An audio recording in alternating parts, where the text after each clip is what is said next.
les canaux officiels, c'est quelque chose d'exceptionnel. Hein.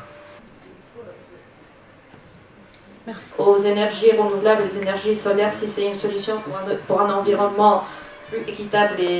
Défendre l'article 6 et en même temps, comment...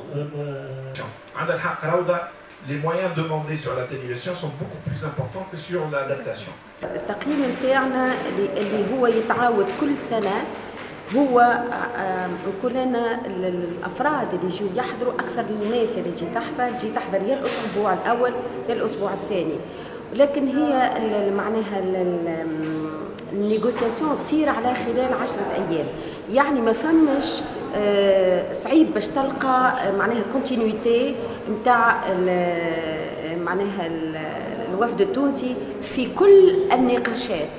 اللي لازمنا نعرفوه النقاشات برشا ولا الاجتماعات برشا، والوفد التونسي صغير باش يكون معناها يغطي معناتها الاجتماعات الكل.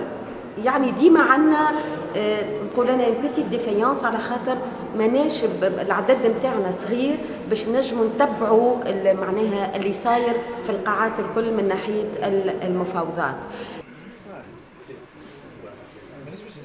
Donc la société civile tunisienne s'intéresse bien évidemment à la question problématique climatique. Il y a beaucoup d'activités qui se font tout au long de l'année. Il y a une bataille pour accélérer et accentuer l'action climatique, c'est-à-dire le fait de mettre en œuvre des projets de réduction des émissions mais aussi d'adaptation. Parce que même si on réduit en Tunisie ou à l'échelle internationale les émissions, il va y avoir des impacts certains dans les prochaines années, on commence à les vivre.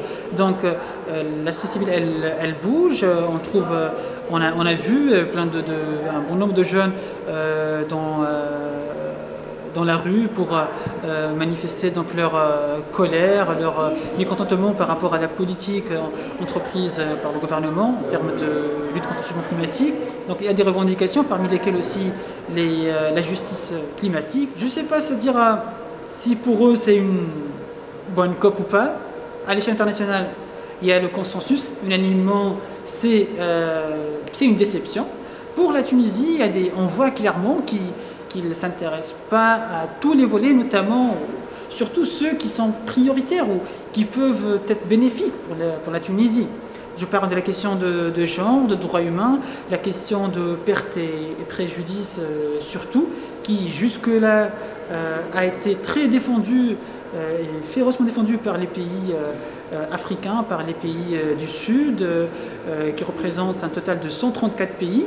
Il fallait tout simplement étudier la question, et si c'est en notre faveur, elle est d'ailleurs, si elle est dans notre faveur, il faut donc envoyer un représentant ou une représentante pour suivre les négociations. La société civile l'a suivi.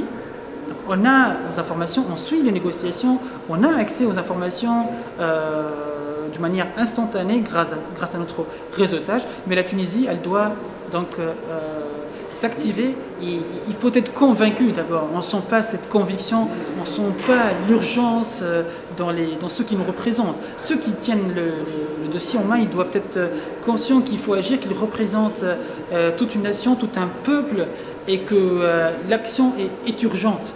Donc ça, on ne le sent pas déjà dans la partie conviction. Après, dans la partie aussi répartition des tâches, capacités, il faut travailler sur ça pour pouvoir se sentir plus à l'aise dans ce système très ramifié et très complexe.